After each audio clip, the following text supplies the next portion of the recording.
मनीष आज बहुत सालों बाद अपने शहर लौटा था। इस शहर ने उसे कुछ भी नहीं दिया सिवाय गरीबी के और माँ बाप के तानों के। जब तक वो यहाँ पे था तब तक उसके माँ बाप उसे बहुत ज़्यादा परेशान किया करते थे, ऐसा कि उसे लगता था। क्योंकि हर माँ बाप की तरह उसके माँ बाप की भी एक ही सोच थी कि वो जिंदगी में आखिर करना क्या चाहता है। मनीष उससे क्या था, उसे बस एक बात से प्रॉब्लम थी कि कब आखिर उसे आज़ादी मिलेगी। और आज़ादी आखिर मिल ही गई। उसकी पढ़ाई और उसकी मेहनत दोनों रंग लाई। स्कॉलरशिप भी मिल गई और इसीलिए लोन के लिए भी उसने अप्लाई कर दी।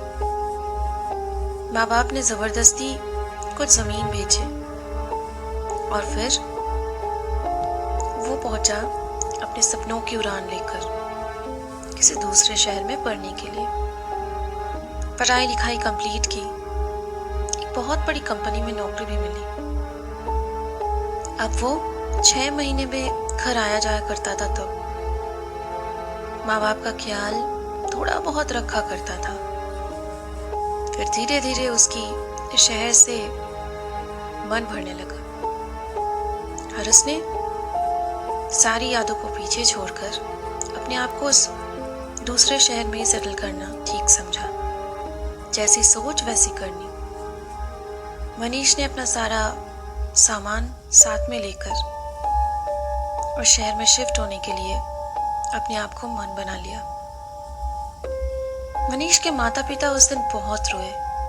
कहा कि बेटा मत जा, हमारा क्या होगा, तू हमारे बुढ़ापे का सहारा है। हम जो भी तुझे डांटते थे, जो भी तुझे कहते थे, वो सब कुछ इसीलिए था ताकि हम तेरी अच्छे से परवरिश कर सके।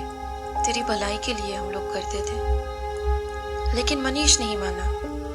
उसके दिल में एक बात बैठ चुकी थी कि अब उसे इस शहर में रहना ही नहीं है। उसके बाद 10 साल बीत चुके हैं। अब मनीष एक बहुत बड़ी कंपनी में बहुत बड़े पोस्ट में काम करता है। अच्छी सैलरी है, एक खूबसूरत सी बीवी है और एक 2 साल का बच्चा है। लेकिन इस साल उसे इस शहर में आना ही पड़ा। आखिर एक प्रॉपर्टी की बात थी जो उसे बेचनी थी और वो प्रॉपर्टी उसकी खुद की थी। माँ बाप के जाने के बाद ये प्रॉपर्टी उसकी ही बनती है। अब इस प्रॉपर्टी को बेचने के बाद थोड़ी बहुत जो पीछे की यादें हैं वो चली जाएगी। हाँ, ये बात सच है। बचपन में मनीष बहुत ही गरीबी और बहुत ही जिल्लत की ज़िंदगी बिता चुका था। लेकिन उसके पापा ने अपनी मेहनत से एक छोटा सा मकान खड़ा किया था, जिसकी वजह से कॉलेज तक आते आते गरीबी की वो दुख भरी यादें मिट चुकी थी। और गांव में जो ज़मीन थे वो तो पढ़ाई के टाइम पापा ने बेच दी। बस यही पड़ी हुई है। लेकिन इस प्रॉपर्टी को लेके एक प्रॉब्लम है। कोई भी ब्रोकर इसे बेच ही नहीं पाता। लोगों का कहना है कि यहाँ तरह तरह की आवाज़ें सुनाई देती है। मनीष को इन सब घटिया बातों से कोई मतलब नहीं। वो जानता है यहाँ कुछ ऐसा है ही नहीं, क्योंकि वो खुद यहाँ 6 साल रह चुका है ना। वापस आया और इस घर के दरवाजे का ताला देखकर थोड़ा मुस्कुराया और फिर पूरे मकान को देखकर उसके दिल से बस एक ही हंसी आई। कहाँ से कहाँ पहुँच गया हूँ मैं। ये घर अब एक खंडर से ज्यादा कुछ तो है नहीं। इसे बेचने में प्रॉब्लम है इसीलिए क्योंकि ये भूतिया टाइप का दिखता है। कोई बात नहीं, मैं खुद यहाँ एक रात रह जाऊंगा तो सबको पता भी चल जाएगा कि यहाँ कुछ हुआ नहीं। और कल शाम तक ब्रोकर आदमी को लेकर आ भी जाएगा। मिलकर इस घर को देख लेंगे और सबको पता चल भी जाएगा। एक काम करता हूँ, ब्रोकर को एक फोन करता हूँ। अभी तो शाम है, वो जिस आदमी के बारे में बात कर रहा था उसे भी ये घर एक बार दिखाया देगा अभी शाम को, और वो आदमी देख भी पाएगा कि मैं रात को रह रहा हूँ। उसे भी तसल्ली हो जाएगी और मेरी प्रॉपर्टी भी बच जाएगी। जैसा सोच बिल्कुल वैसा ही किया मनीष ने, और ब्रोकर भी पहुंच गया उस भले से आदमी को लेकर जिसे ये प्रॉपर्टी खरीदनी थी। हैसियत कुछ ज्यादा नहीं थी उस आदमी की, लेकिन ये खंडर भी उसके लिए महल थी। वो भी अपने परिवार को एक छोटा सा घर गिफ्ट करना चाहता था अपनी शादी की सालगिरह में। घर देखने के बाद तो आदमी खुशी से झूम उठा और बोला, मैं ये घर खरीदना तो चाहता हूँ, लेकिन आसपास के लोग जो कहते हैं उस बात से थोड़ा डरता था। अब जो आप ये कह रहे हो कि आप आज रात यहाँ पे रुक जाओगे, तो मुझे भी तसल्ली हो जाएगी और मेरी पत्नी भी मान जाएगी कि यहाँ पे कुछ नहीं है। मनीष मुस्कुराया और बोला, इसीलिए तो मैं आया हूँ, वरना इतनी दूर से मुझे आने की जरूरत नहीं थी। मुझसे ज्यादा यकीन आपको किसी पे नहीं होना चाहिए, और आज रात मैं खुद यहाँ रुकने वाला हूँ, तो आप बिल्कुल मत चिंता कीजिए। कल दोपहर को भाभी जी और बच्चे के साथ आ जाइएगा, फिर से दोबारा घर देख लीजिएगा, और पक्की बात हम कल कर लेंगे, ठीक है?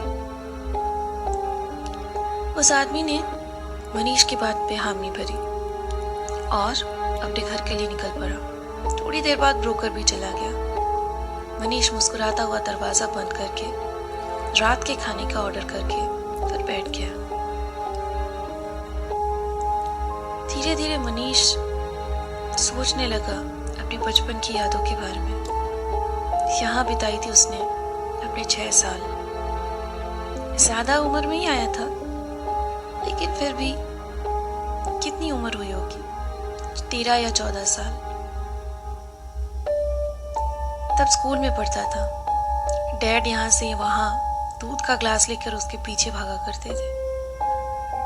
माँ उसका कान पकड़ के बोलती थी, तुझे दूध नहीं पीना है मत पी, लेकिन पापा का क्यों भगा रहा है, उनको भी काम पे जाना है ना।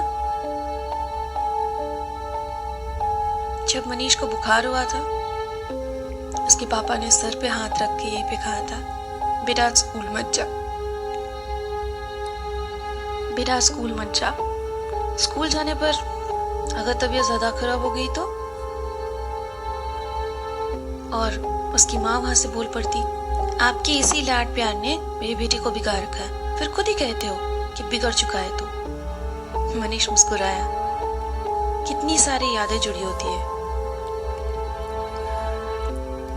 लेकिन अब इन सब का क्या फायदा।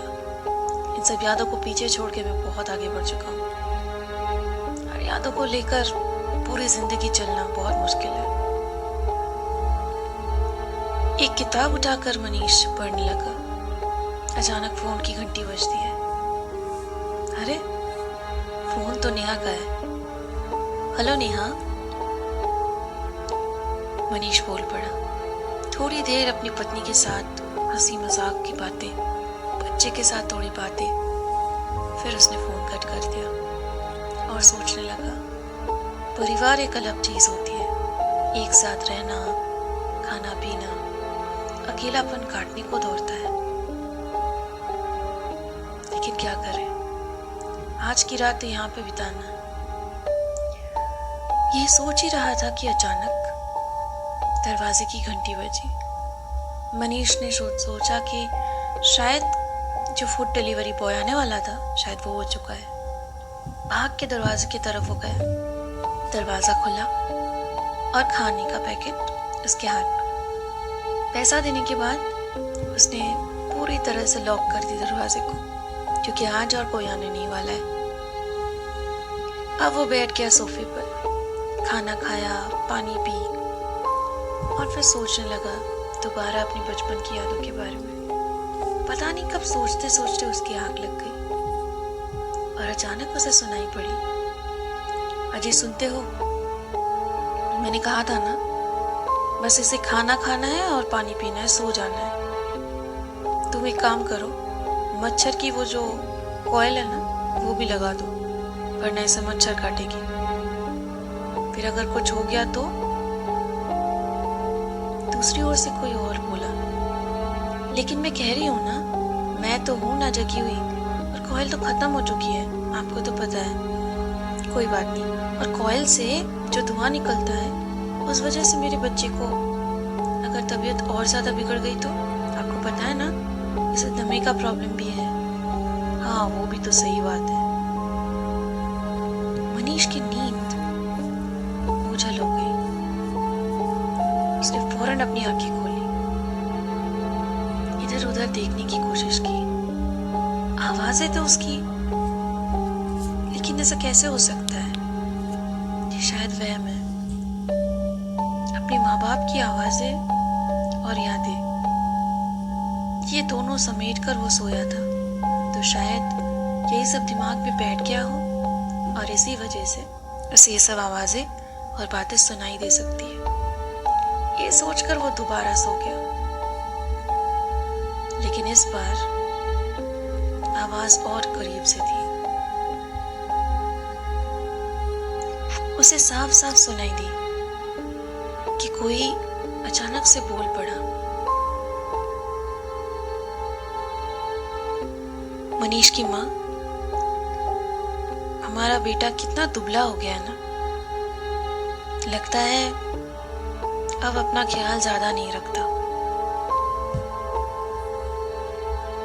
उधर से और एक आवाज आई, क्या करे, हमारे पास तो अब वो रहता भी नहीं है। बुढ़ापे का सहारा था, लेकिन फिर भी कितना समझाया हम दोनों ने, रुका ही नहीं। इसे अपनी जिंदगी बनानी थी, पर वो खुश तो है ना, पैसे हैं, गाड़ी है, पत्नी है, बच्चा है। कितना खुश है मेरा बेटा, देखा है आपने? ऐसे की कोई कमी नहीं है बच्चे को। हाँ, वो तो है, एक बात तो सही कहा है, लेकिन बस इस बात का कम है कि हमारा कंधा देने भी हमारा बेटा नहीं आया। मनीष चौंक पड़ा। ये बात वहम नहीं हो सकती, ये बात तो बिल्कुल सही है। जिस दिन मम्मी गुजरी ना, उस दिन वो ऑफिस के काम से यहाँ आ पाया, और जिस दिन पापा की मौत हुई ना, उस दिन वो यहाँ आ पाया, क्योंकि दोनों ही दिन वो बहुत बिजी था। अपनी ऑफिस की मीटिंग और दूसरे दिन अपनी वो ऑफिस की पार्टी। यहाँ पे आना उसके लिए पॉसिबल ही नहीं था। 7 घंटे की जर्नी कंप्लीट करके यहाँ आना, फिर 7 घंटे कंप्लीट करके वापस जाना। इसी वजह से उसने पड़ोसियों से कहा कि आप लोग ही कर दो अंतिम संस्कार, मुझे नहीं आना अपने पापा के पास, मम्मी के पास। इन लोगों ने बहुत समझाया फोन पे, लेकिन वो रुका ही नहीं, ना ही वो आया। ये ताला भी तो उस ब्रोकर ने लगाया है, वरना वो उस शहर में वो आना ही नहीं चाहता था।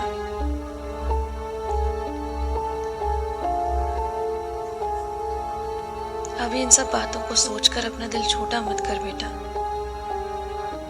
अचानक मनीष सामने की तरफ देखा। वो ख्यालों में डूबा हुआ था, लेकिन उसने देखा ही नहीं कि सामने कोई खड़ा है। एक परछाई, जिसे शायद वो जानता है। परछाई फिर से बोला, इन सब बातों को सोचकर अपना दिल छोटा मत कर। जो बीत चुका है वो बीत चुका है। बस मैं तुझसे एक ही रिक्वेस्ट करूंगा बेटा, अपने बेटे को इतना प्यार देना कि वो तुझ जैसा ना निकले, और अगर डांटना तो डांटने के बाद बोल देना कि हर डांट के पीछे माँ बाप का प्यार होता है, उनका गुस्सा नहीं। और बेटा, वो अगर जाना चाहे ना, उसे जाने मत देना, क्योंकि जब बेटा चला जाता है ना, जीने का कोई मकसद नहीं रहता बेटा। तेरी माँ रो रो के मर गई, और मैं उसके गम में, तुम दोनों के सिवाय मेरे पास कोई नहीं था।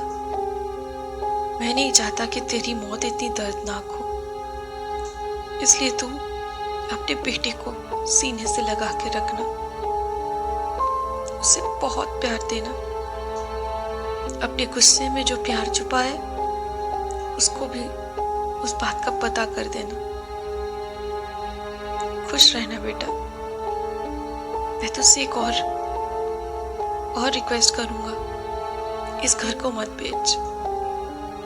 इन यादों के सहारे हम दोनों यहाँ पे रह रहे, यादों को लेकर ही मरे थे। अगर ये भी हमसे छीन जाएगा तो हम कहाँ जाएंगे? तेरे बाद यही हमारा सहारा था। इस घर को तूने बेच दिया तो ये सहारा भी छूट जाएगा बेटा। इसे हमसे ना छीन। मनीष ने अपनी आंखों के सामने एक और परछाई देखी। माँ और बाबा उसके सामने खड़े थे। आंसुओं से उसकी आंखें कब भर आई उसे पता ही नहीं चला, और उसने बस मुस्कुरा के कहा, मुझे सब समझ में आ गया पापा। मम्मी, मैं आप दोनों से माफी मांगता हूँ। अब मैं खुद यहाँ रहने आऊंगा अपने बेटे और अपनी बीवी के साथ छुट्टियों में। मैं आप दोनों से बहुत प्यार करता था, लेकिन शायद मैं समझ ही नहीं पाया। बहुत बड़ा स्वार्थी निकला मैं। हर वेकेशन में आऊंगा पापा, हर छुट्टियों में आप दोनों के साथ यहाँ रहूंगा। आप लोग दुखी मत होइए और मुझे माफ कर दीजिए। परछाई धीरे धीरे गायब हो गई। मनीष ने अगले दिन ही ब्रोकर से इस प्रॉपर्टी को बेचने के बारे में जो भी बातें कही थी वो बंद करवा दी। और फिर जैसा उसने कहा था बिल्कुल वैसा करने लगा। अब हर वेकेशन में वो आता है और अपने बच्चे और पत्नी के साथ ही आता है, ताकि कम से कम उसके माँ बाप को अब ये एहसास हो कि परिवार एक ही साथ है।